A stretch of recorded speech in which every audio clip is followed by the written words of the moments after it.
तुलसी नामाष्टक श्रोत। वृंदावनी विश्व पूजिता विश्व पावनी पुष्पशारानंदिनी च तुलसी कृष्ण जीवनी ऐतनाम अष्टकम चैव श्रोत नामातिशयुक्तम ये पठतामश पूज्यम सोभव मेघ फलम लभते। आज आप सुनेंगे कार्तिक मास महात्म्य का 30वां अध्याय।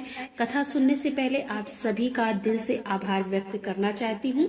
पूरे कार्तिक मास में आपने जिस प्रकार से नियम और निष्ठा के साथ भक्ति भाव के साथ कथा का श्रवण किया, उसके लिए दिल से सच में बहुत बहुत आभार। तो आइए सुनते हैं कार्तिक मास महात्म्य का 30वां अध्याय, जिसमें आज आप सुनेंगे कार्तिक मास के उद्यापन की विधि।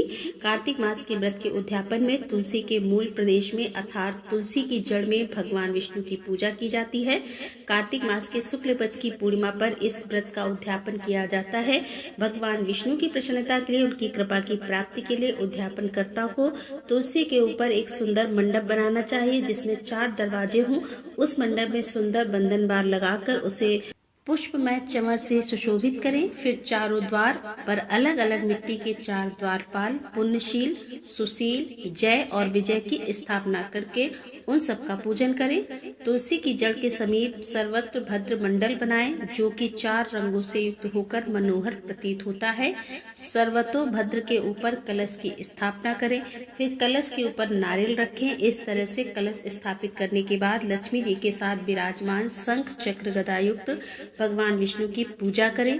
मंडल में इंद्र आदि लोकपालों का पूजन भी करें और भगवान द्वादशी को शयन से उठे, त्रयोदशी को देवताओं ने उनका दर्शन किया, चतुर्दशी को सबने उनकी पूजा की और पूर्णिमा तिथि पर भगवान विष्णु की कृपा की प्राप्ति के लिए कार्तिक मास के व्रत का उद्यापन किया जाता है। तो कार्तिक मास की शुक्ल पक्ष की चतुर्दशी तिथि को शांत शुद्ध चित्त होकर भक्ति पूर्वक उपवास करना चाहिए।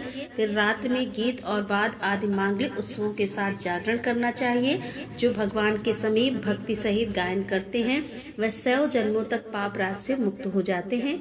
चतुर्दशी तिथि की रात जागरण के पश्चात पूर्णिमा को प्रातः काल अपनी शक्ति, अपने सामर्थ्य के अनुसार अधिकाधिक ब्राह्मणों को पत्नी के साथ बुलाकर भोजन के लिए आमंत्रित करके उन्हें भोजन कराना चाहिए। इस दिन किया हुआ दान, होम और जप अच्छे फल देने वाला माना गया है। अतः व्रती व्यक्ति खीर आदि मिष्ठान से युक्त ब्राह्मणों को भोजन करवाए। देवताओं की प्रसन्नता के लिए तिल और खीर की आहुति छोड़े, ब्राह्मणों को दक्षिणा दे तथा देवगणों सहित भगवान विष्णु और तुलसी का पूजन करें। व्रत का उपदेश करने वाले आचार्य का पूजन करके उन्हें वस्त्र अलंकार भेंट में दे। फिर अंत में ब्राह्मणों से प्रार्थना करें कि हे विप्र, आप सबकी कृपा से देवेश्वर भगवान विष्णु मुझ पर सदा प्रसन्न रहें। मैंने पूर्व जन्मों में जो भी पाप किए हैं वह व्रत के प्रभाव से नष्ट हो जाए। भगवान के पूजन से मेरे सकल मनोरथ सफल हों और इस देह का अंत होने पर मैं वैकुंठ धाम को प्राप्त करूं।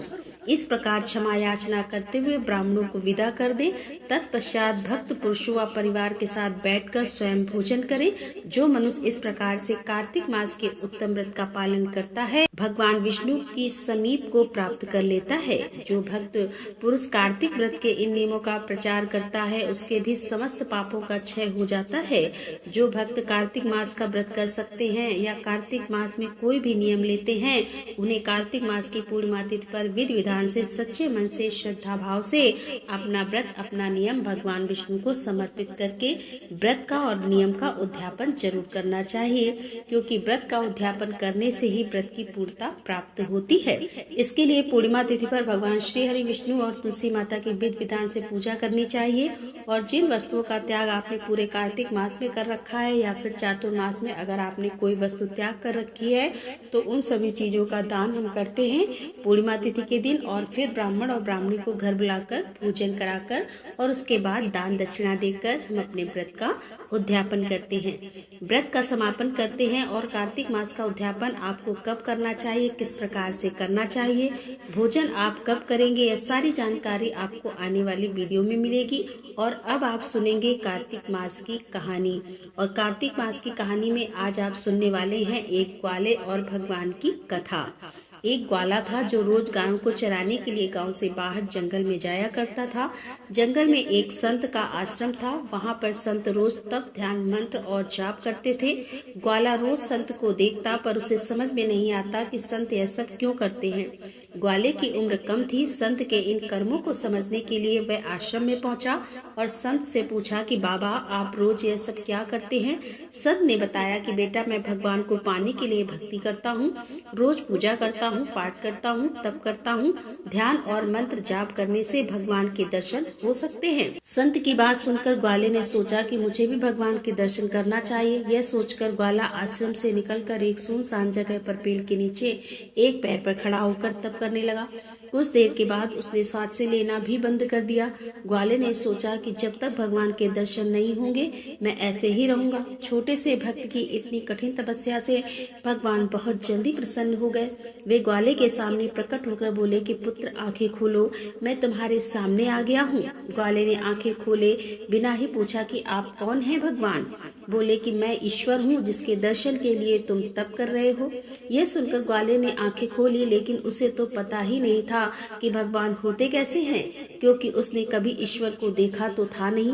वह सोचने लगा कि क्या यही वह भगवान है। सच जानने के लिए उसने भगवान को एक पेड़ के साथ रस्सी से बांध दिया। भगवान भी भक्त के हाथों बंध गए। ग्वाला तुरंत दौड़कर उस संत के आश्रम में पहुंच गया और पूरी बात बता दी। संत यह सब सुनकर हैरान हो गए। वे भी तुरंत ही ग्वाले के साथ उस जगह पर पहुंच गए। संत उस पेड़ के पास पहुंचे तो वहां कोई दिखाई नहीं दिया। भगवान शिव ग्वाले को दिखाई दे रहे थे। संत ने बताया कि उसे तो वहां कोई दिखाई नहीं दे रहा है। तब ग्वाले ने भगवान से इसकी वजह पूछी। भगवान ने कहा कि मैं उन्हीं इंसानों को दर्शन देता हूँ जो निस्वार्थ भाव से मेरी भक्ति करते हैं। जिन लोगों के मन में कपट, स्वार्थ और लालच होता है उन्हें मैं दिखाई नहीं देता। इस कहानी में सार यह छुपा है कि जो लोग भगवान की निजी स्वार्थ व सेवा करते हैं, पूजा करते हैं, भक्ति करते हैं, उन्हें भगवान की कृपा नहीं मिलती। आइए अब सुनते हैं भीष्म पंचक व्रत की कथा। एक समय राजा परीक्षित ने महात्मा व्यास जी से पूछा कि हे भगवान, हमें कार्तिक मास की कथा आपने सुनाई, लेकिन एकादशी से लेकर पूर्णिमा तक इन 5 दिनों को भीष्म पंचक क्यों कहा जाता है? इस संबंध में हम आपसे जानना चाहते हैं और इन 5 दिनों के व्रत करने वाले को क्या लाभ होता है, यह भी हमें कृपा करके बतलाइए। महात्मा व्यास जी ने कहा कि हे परीक्षित सुनो, कुछ समय पहले कानपुर में बहुत ही निर्धन सोमेश्वर नाम का एक ब्राह्मण रहता था। उसका शरीर बहुत ही कमजोर था, परंतु वह भगवान विष्णु का भक्त था।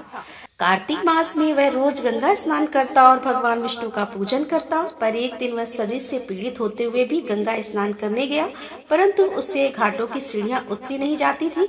लेकिन किसी तरह उतरकर वह गंगा जी तक पहुंच ही गया और गंगा स्नान करके वहीं पर बैठकर संध्या उपासना करने लगा। वहीं पर वृद्ध ब्राह्मण के रूप में भगवान अपने भक्त पर कृपा करने के लिए बैठे हुए थे। भगवान ने ब्राह्मण को बड़े कष्ट में देखकर पूछा कि हे ब्राह्मण, तुम्हारी स्थिति तो स्नान करने की भी नहीं है, फिर तुम भी ऐसी अवस्था में स्नान करने के लिए आए हो? कहो क्या चाहते हो? भगवान के ऐसे वचन सुनकर वृद्ध ब्राह्मण ने कहा कि हे भगवान, मैं बहुत गरीब ब्राह्मण हूँ, इसी से लोगों में अपमानित होता हूँ और तकलीफ पाता हूँ। इसी कारण मैं हमेशा परेशान रहता हूँ। यदि आप कोई उपाय बता सकते हैं तो मैं आपकी अपने ऊपर दया समझूंगा। ब्राह्मण के ऐसे वचन सुनकर भगवान रूपी ब्राह्मण ने कहा कि हे ब्राह्मण सुनो, यह कार्तिक का महीना चल रहा है। इसमें शुक्ल पक्ष की एकादशी से लेकर पूर्णिमा तक जो ये 5 दिन है, इनको भीष्म पंचक के नाम से पुकारा जाता है। इन 5 दिनों में तुम गंगा के पुत्र भीष्म की पूजा करो, महात्मा भीष्म को जल दान दो और गंध अक्षत पुष्प से उनका पूजन करो और भगवान विष्णु की पूजा तुलसी पुष्प आदि से करो। इससे तुम्हारा सब कष्ट दूर हो जाएगा और तुम अंत में विष्णु लोक में निवास करोगे।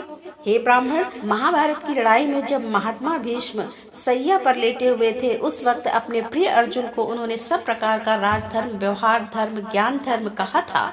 उस समय अर्जुन के सखा कृष्ण वहीं पर थे। जब भीष्म से कृष्ण ने कहा कि हे पितामह, जो मनुष्य कार्तिक मास के शुक्ल पक्ष की एकादशी से लेकर पूर्णिमा तक तुम्हारे नाम से जल देगा और आपकी पूजा करेगा, वह पूजा मैं स्वीकार करूंगा और उसके सब कष्ट दूर करूंगा। अतः हे ब्राह्मण, तू इस भीष्म पंचक व्रत से महात्मा भीष्म का पूजन कर। इसके करने से तेरे सब कष्ट दूर हो जाएंगे। इसके बाद उस ब्राह्मण ने भीष्म पंचक का व्रत किया और सब सुखों को प्राप्त करता हुआ अंत में विष्णु लोक में गया। इसीलिए कार्तिक मास में महात्मा भीष्म का व्रत भी अवश्य करना चाहिए। इससे सर्व आनंद प्राप्त होता है और अंत में विष्णु लोक की प्राप्ति होती है। प्रेम से बोलिए महात्मा भीष्म की जय। नमो नमो तुलसी महारानी, नमो नमो हर के पटरानी। धन तुलसी पूरण तब कीनो, धन तुलसी पूरण तब कीनो। शालिग्राम की बनी पटरानी, नमो नमो तुलसा महारानी, नमो नमो हर की पटरानी। जाके पत्र मंजरी कोमल, जाके पत्र मंजरी कोमल। श्रीपति कमल चरण लपटानी, नमो नमो तुलसा महारानी, नमो नमो हर की पटरानी। धूप दीप नैवेद्य आरती, धूप दीप नैवेद्य आरती। पुष्पन की वर्षा बरसानी, नमो नमो तुलसा महारानी, नमो नमो हर की पटरानी। 56 भोग 36 व्यंजन, 56 भोग 36 व्यंजन। बिन तुलसी हरि एक न मानी, नमो नमो तुलसा महारानी, नमो नमो हरि की पटरानी। सभी सखी मैया तेरे यश गावे, सभी सखी मैया तेरे यश गावे। भक्ति दान दीजे महारानी, नमो नमो तुलसी महारानी, नमो नमो हर की पटरानी। नमो नमो तुलसी महारानी, नमो नमो हर की पटरानी। बोल तुलसी मैया की जय। तो दोस्तों, ये थी आज की वीडियो। यदि वीडियो पसंद आई हो तो वीडियो को लाइक करें और ज्यादा से ज्यादा अपने फैमिली फ्रेंड्स के साथ में इस वीडियो को शेयर करें। तो मिलते हैं अगले वीडियो के साथ। तब तक के लिए राधे राधे, जय श्री कृष्णा, हर हर महादेव, जय भोलेनाथ की।